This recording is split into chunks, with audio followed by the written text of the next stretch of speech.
Howdy Potters, this is Rocky Lewycky with thenewus.org. For more videos on building processes and glazing and trimming, you can go to thenewus.org, click on the link to the Facebook website, and you can upload or download videos on ceramic processes. Today we're going to look at glazing. I have a wonderful wash called Cobalt Sulfate that I'm going to talk about, in the base glaze called Pinnell Most Beautiful Clear. I want to talk about application first of the Cobalt Sulfate. First of all, it comes in a granular form, so you're going to want to take a jar, add about a quarter cup of water to this granular, hot water preferred, mix it all together, wear rubber gloves.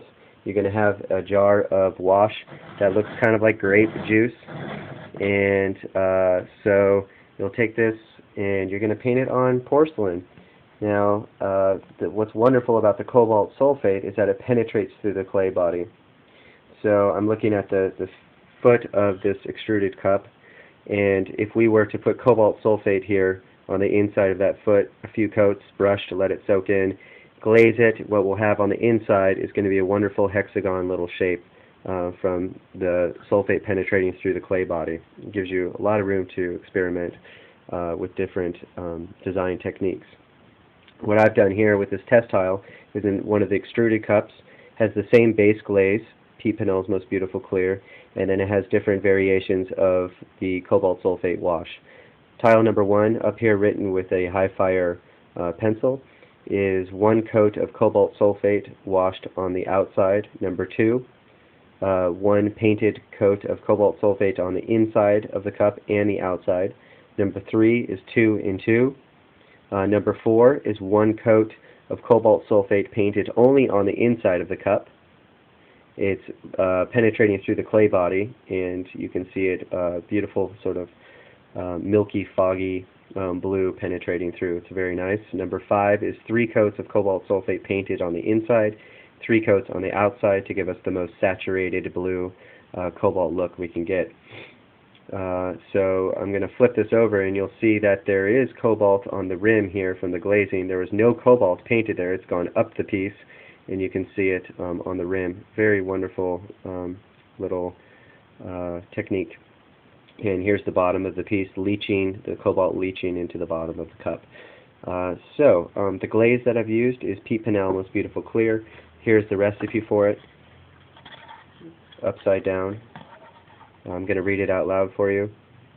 Custard feldspar 28, Graulig 20, flint, silica 26, wollastonite 18, strontium carb 8. Strontium, you're going to want to get the non-granulated type D. I also add 1 tablespoon to 5 gallons of muriatic acid. This is going to help keep the glaze in suspension. It tends to settle this glaze quite a bit and turn into a rock. So with the muriatic acid, it won't discolor the glaze. You need to be careful, wear rubber gloves, goggles. You'll put the muriatic acid in water. Then you'll put the water with the muriatic acid in the glaze. Let it sit for about 10 minutes, and then go ahead and mix it up, and it's going to keep it a nice suspension for you. So that looks about like everything I wanted to tell you with this glaze. It's a nice little technique. You can have fun with it, experiment with it. These are the cups, all upside down. They're about to get glazed.